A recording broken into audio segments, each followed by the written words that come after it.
Portland is a town of just over 12,000 people in Tennessee, and they have issues. Drains the diseases away. New at 10, a Sumner County City Council looks to outlaw drag shows like this one. In September of 2017, the city tried to effectively ban drag shows by labeling it as adult entertainment alongside table dancing and stripping. It barely made a blip on the local news. All in favor say aye. Aye. Until a digital magazine was tipped off and broke the story to a national audience. The ACLU was alerted and a lawsuit was threatened. I'm the mother of one of these sons. Eventually, the city council backed down and the ban was scrapped. And more breaking news tonight. Just minutes ago, leaders in one mid-state town decided to hold off on making a decision that might ban drag shows. The LGBTQ community had come together because of the right voice in the right place at the right time. So, where did the article come from? It was from us. We're Into. Into is a digital magazine catering to the massive 20% of millennials who identify as LGBTQ and their younger Gen Z counterparts. They're global, they have a lot going on, they have something to say, and they're pretty f***ing cool. Into launched in August 2017 with a fully integrated 360 campaign that included out-of-home and digital. The results were impressive. Within the first month, we received nearly 4 million unique visitors. We garnered over 10 million page views from visitors all over the world. After 3 months, we were in the top 5 most read LGBTQ publications.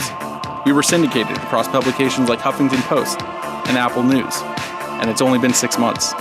So how did we do it, and what did we learn along the way? First, lean into your audience. Grindr, one of the world's largest social apps with over 3 million daily active users, created Into simply by listening to their users. They felt that they were missing an outlet for impactful, authentic stories for and about their generation. An up-and-coming audience that defies labels, gender norms, and anything else that might put them into a box. We gave them what they wanted. Second, measure everything. Listen to everyone. We activated a dynamic digital marketing engine fueled by social listening, community insights, and editorial ingenuity. The diversity of our audience informed our mission to create and deliver queer news and content for every walk of life. Gender, race, social status, no one gets left out. Inclusivity matters. Third, do the unexpected. Sometimes you have to get out of your own way and take some calculated risks. We created our own buzzworthy video content, as well as curating provocative content from other queer artists, which boosted visibility. We also delivered value through advice, tips, and straight-up entertainment, all of which fall into simple content categories our audience can understand and get into. You might call Into a successful digital magazine, but we prefer to be called a content powerhouse. We're not just providing a place that our audience can truly connect with, we're providing queer news and culture for everyone.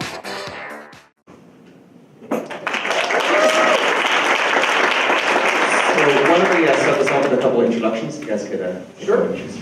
I'm Peter Sloterdyk. I'm the VP of Marketing for Grindr and Into. And I'm Stafford. I'm the editor-in-chief of Into. And I understand there's some congratulations in order. Indeed, yes. We just got nominated for a GLAAD Media Award. They announced yesterday at Sundance for Best Outstanding Digital Journalism. We were the only LGBT publication to be giving that nomination. GQ and Huffington. So it was very exciting. We think so too. So, what is Into? Why and how? And also, I think an interesting part of the story is that a big theme throughout this conference so far has been data-driven content. And I think there's a really big story there. How you guys were launching some nice launching. Indeed. Yeah, I'm sure a lot of people saw Grindr the presentation and we're thinking dick pics everywhere, but we're not doing that. So Grindr has this incredible audience, right? We've got 3 million daily active users all over the world, and we just kept hearing from our audience that they didn't have access to content that was relevant to them. Our audience skews younger, right in the millennial set, always under 35, and they don't have a place to go and consume content, to create content, to participate in the landscape of conversation around news and culture. And so really just in response to that, we started talking internally about, okay, what does that look like for us? Do we just create branded content that we share on social? Do we find new ways to distribute content through the app? And through all of those conversations is how we landed on Into. And it really wasn't, I don't want to pretend like it was rocket science, right? We listened and we responded. And so, luckily, as a tech company, we had the kind of digital chops in-house that we were able to quickly and efficiently build the digital space for this content. I sought out Zach pretty specifically. He was there presenting our kind of a fireside chat at Grindr for our 8th anniversary of being a company. And I realized, oh wait, we lived in Chicago together, we both went to the same university. I remember you, we haven't connected in a while, and you're a fantastic award-winning journalist. Turns out I have a thing for you. Hold on a second. Brought Zach on, he was about to sign on condo papers, and I made him stop signing and move to LA from Chicago to launch this magazine with me, and it's been a pretty incredible journey thus far. Yeah, it's been a crazy journey, but a really good one. Peter called me almost a year ago now, saying, hey, did you want to work at Grindr? And as a journalist, I used to work at The Guardian, and then I was at Out Magazine as the editor. And I'd used Grindr in reporting, but I never thought of Grindr as a media company. I was like, I met my ex-boyfriend on Grindr. I didn't think about it. So what I was dealing with at Out Magazine, I was brought on to kind of reinvigorate, sorry. It's been a long week, reinvigorate. A very famous LGBT magazine that was plummeting because the social was coming in, they were print, they didn't know how to survive. It aged with their audience. It aged with the audience and do all these things. So I was running this like rat race trying to figure that out. And he called me and I was like, wait a minute, Grindr is everywhere and LGBT people do like reading LGBT content and news. What would it be like to expand that platform and begin activating native content that isn't only entertaining, but also journalistically sound? So what would it be like to get your news on Grindr? And what would it be like to read advice on Grindr? And then what would it be like to build a magazine that has that traffic flow and distribution? And what would it be like to reimagine a publishing company? So we got together, and it worked. It's working, and it worked. It's weird. The other thing that I would add to that is, we as a company, Grindr had always been serving the LGBTQ audience, and there's a whole other section of the audience that we hadn't had a chance to reach or provide services for. So really, Into was a fantastic opportunity to open it up to the entirety of the LGBTQ audience, and I'll even add one more letter into there, and that's the A, allies. It turns out that a lot of the things that are relevant to the queer community are also relevant to the rest of humanity. Strange. Crazy. Like human rights. Whoa, wow. So within that same context, right, we were able to open up a vertical that was specific in terms of who it was made by and who it was made for, but not narrow in terms of who it could be consumed by. And so we've really enjoyed that. 30% of our audience on Into is female, and the rest kind of divvy up between any number of monikers, as you might imagine. So we're really thrilled about that so far. It's really exciting. So where does the content come from, General? I imagine you have a number of ways to find the stories that you want to tell.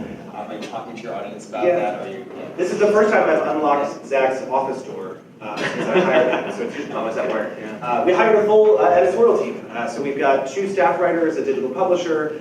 We've got Zach, a managing editor, Trish Bendix, who came from After Ellen, and she is fantastic. And so in addition to our team, Zach works with a plethora of contributors. Hundreds of contributors. Yeah. So we have, I think currently today, we publish over 1,500 original pieces of content in about 5 minutes. We publish about 20 things a day, and it does follow the daily news cycle. We're a little behind New York, since we're in Los Angeles, but we catch up. But every day I receive dozens of pitches at least. We have 5 columnists that are all very established writers. And that was a big part of doing this. I mean, a lot of you have heard of Grindr, and you have thoughts about what Grindr means, and then you tell a journalist that has been nominated for a Pulitzer, do you want to write for Grindr? They're like, that's so funny. That's super funny. So it was a lot of building and trust in showing them that we could actually make this work for them. So a lot of this has been bringing on the right columnists that wanted to explore digital. And that's something that I'm seeing a lot in media, is that the folks that are fighting to keep a newspaper alive in print in the ways in which it was, aren't the ones I wanted to work with Grindr. I needed really imaginative, innovative journalists to come on and be like, what would it be like to write an advice column for gay men that goes into their app on a Tuesday when they're waking up, because we're seeing higher spikes of men looking for dates on Tuesdays because the weekend they're looking for. So I wanted data-driven journalists, and that's been really working out for us. And now, since we're winning awards and expanding, people are running because we're able to really traffic things. So we can get one writer 250,000 viewers and with one push to the app, and that's kind of amazing. Great. So this is the Brand Storytelling Conference. You guys are a nascent new publication. Have you worked with brands yet? And if not, what are the ways you are planning to work with brands? So Grindr has always had a robust set of brand partners that we've been working with for the last several years. And so it was really exciting for us to introduce Into as an opportunity for those brand partners. And then so many that have been knocking at our door or willing to take conversations with us, but just a little trepidatious about Grindr in general, right? In terms of being in a dating app, a lot of folks, a lot of brands, I'm sure in this room too, have sort of a no dating app rule in one way or another, and that includes Tinder and all the rest of them. But they want to reach this audience. They want to participate in the conversations that are going on within this audience. Incredible buying power. 20% of millennials identify as a member of the LGBTQ community. Several $1 trillion worth of buying power, right? We've got all these incredible stats that are exciting, but the question is always, okay, great, but I want more than Facebook's LGBT targeting checkbox, right? In terms of reaching them and having an authentic, real, genuine conversation with them. So we're really excited. We had Halo Top and who else were our launch partners? Now I can't remember. Halo Top was one of them. I just like to. Michelle. Now we're pointing to Michelle, our lead brand partnerships. FX, right? Thank you. Sorry, FX. She's like CW. We've done branded content with CW. Yep. And we do a lot of branded content with a lot of tourism boards. So Grindr is global. So our travel content is ravenously consumed. So we're having a blast on that front. And it's also really fun because we Dolly Parton and fried chicken. That's how you explore the Appalachian Mountains, according to us, right? So we have a fantastic article in that respect, and it sparked a lot of conversations with various travel brands, Tel Aviv travel, etc. So all of that is to say, brand partners have been really enjoying this experience. I think one of the best things we can offer is our ability. We have an in-house creative team. So the marketing team, when I joined about a year and a half ago, was about 4 people. We've got 35 people now. And that includes a fully built out creative team and digital strategy team. And what that means for us is that a brand can come to us and say, okay, here's the product, or here's the idea, or here's the show that we want to promote, or whatever it might be. And then don't give us a brief, right? Don't give us a thing. We're just going to tell you the best way to reach that audience. We're going to tell you how to communicate with them, what kind of content resonates, because we've got all that data already. And can you expand on that a little bit about your audience and really the value within that audience? I mean, you spoke about some of them already, but maybe just a little bit of a deeper dive. Yeah, absolutely. So our audience, so on the Grindr side of things, folks are spending an hour a day in the app. They are wildly engaged. They're sending 250 million messages on the app a day. And I was very interested to see what that meant in terms of content consumption, right? So that's all self-action. That's all something that you're doing yourselves. When it comes to us providing you with content, what does that mean? Well, turns out they're ravenously consuming it because there's no other place to go get it. We don't actually have strong competitors in this space, which is a unique situation to be in because it's always where are my benchmarks and where's my performance, where does it need to be? And so our audience is spending a bunch of time on the site. They are coming to us every day. They are coming to us outside of the app. The app is obviously our largest driver, and we're lucky to have that built-in audience, but 30% of our audience is female, and they're not on Grindr. So we're getting them through social and through paid media efforts and through sponsorships, etc. And so what we've seen is that they're spending an incredible amount of time consuming our content, seeing what's out there. Like I said, they're really interested in travel, culture, entertainment. We've broken up our site in those ways. 99%, 98% of our traffic is mobile. So let's not all be terribly surprised about that. When was the last time we went to a desktop website? But that has been really interesting to us too, because we were able to reach them in quick, short, fast ways. With our content, it's consumable, and so that translates to all of our brand partnerships, to all that we're doing with new writers, new contributors. I'm curious about that. That's how I talk about it. I guess. From an editorial perspective, I'm curious. I mean, our audience is incredibly loyal, and that's something that brands experience with all LGBT folks. So LGBT people want to see themselves in brands, and when they do see that, they love it. Like Subaru is a great example. Subaru did some ads with lesbians in the 90s. Every lesbian I know is a Subaru now. Like, it's my sister bought a Subaru. She's not a lesbian. And that's a great thing. And it's because we live in a world in which sometimes we're not fought for. And when you see brands fighting for this community that is actually quite large now, 20%, there's a lot of success with that. And that's where this news and journalism with branded content really works. So in the video, you saw that we helped stop the banning of drag queens. That was amazing. And why that did not get reported is because the local news, and I'm from Tennessee, didn't really care about the small ordinance that much at the time. But because we are Grindr, we were able to focus on it. We care a lot about drag queens. We did a story, we reported it, and then we focused that traffic in the area, and then protests erupted and kind of change happened.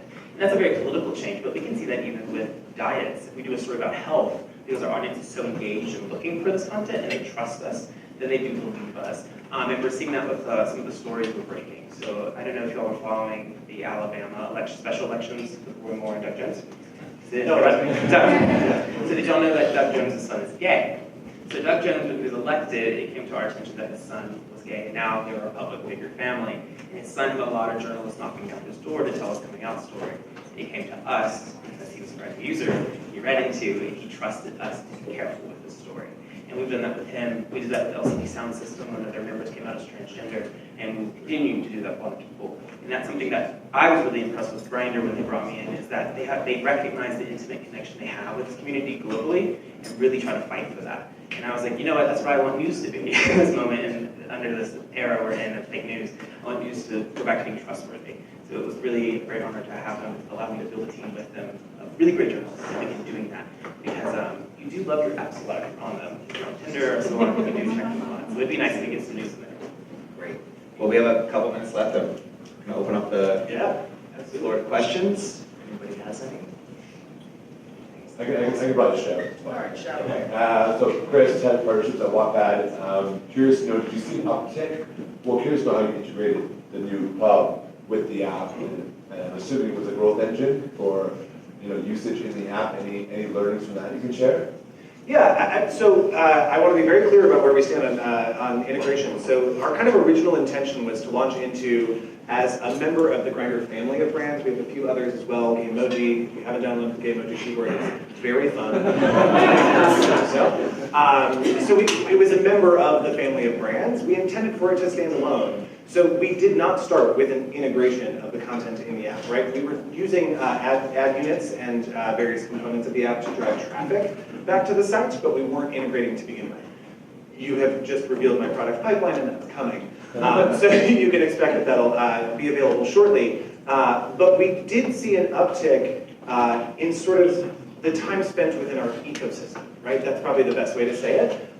We have used not as many times, maybe 2 or 3, we've used Into as a traffic driver back to Grindr, and to explore interesting Grindr issues. As we all have probably heard of one way or another, there's a great deal of conversation around various forms of discrimination on dating apps, whether that be racial or body shaming or anything like that. We did a whole series called What the Flip, where we had people in kind of reverse opposite situations, whether that was age or race or femme mask, etc., switch spaces for a day on their Grindr profiles, etc. So that was one of the ways we work together as brands between Grindr and Into. But we've seen an uptick in usage and in time spent within our ecosystem. And to add to that, something I noticed, as editor, I travel a lot, we shoot lots of documentaries, we have a very robust video team. And I was in rural Iowa outside Des Moines recently shooting a doc, and a young transgender woman that lived there came up to me and she said, I don't have a lot of fun on Grindr because there's not a lot of people there. And the people there, she doesn't like them very much. And she wants to get out of Iowa. She's like, but I check it every day to see if there's an Into article, because that's where I go to check the news. And it was a really safe space for her to consume the news when she's walking down the street or at home, instead of being on a desktop. So that's what I'm seeing that in rural areas where there isn't, I don't know if anyone uses Grindr in New York, but it's like the furthest person away from you is 600 feet. And you kind of like, it's always like a they at all times. So you're like, hi. It's like, it never gets boring. Outside Des Moines, Iowa, it gets very boring very quickly. 11 people, and he's from that area. So we are seeing an uptick there. And it makes us people feel very special. I mean, we saw that a lot in the last election, that people said they felt missed in the flyover states. And Grindr's used very much in those areas.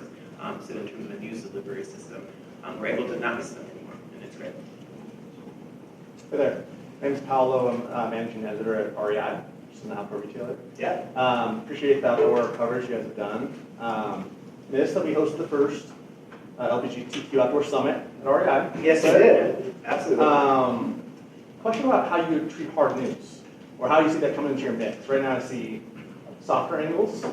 How do you see that your publication having a role in hard news? In hard news? Like day one kind of stories. Day one stories. So we So some of the journalists that work with us are very seasoned crime reporters, for example. So my background actually isn't dating apps, crazy. I was at The Guardian, and I did police homicides, and I did global justice reporting, criminal justice. So I was the person that was flown in for any high-profile murders. So that is like very much part of my core, and LGBT people do face incredible rates of homicide, so that's where the expertise comes from. So our outlet does break a lot of those stories. Transgender women are murdered at a rate of every 2 weeks, so we do cover those stories. But what we do in terms of hard news is try to find LGBT lives in anything that happens. So whether it is Hurricane Harvey hitting Texas, we covered how LGBT people were surviving that. We look at the tax reform, and we do that. So that's kind of how I tell the team every day, is like look at the world and find yourself in it and tell those stories. And that's what we just aim to do. And Grindr became a really easy partner for that, to deliver that. Awesome. Well, we're out of time. Having a round of applause for these guys.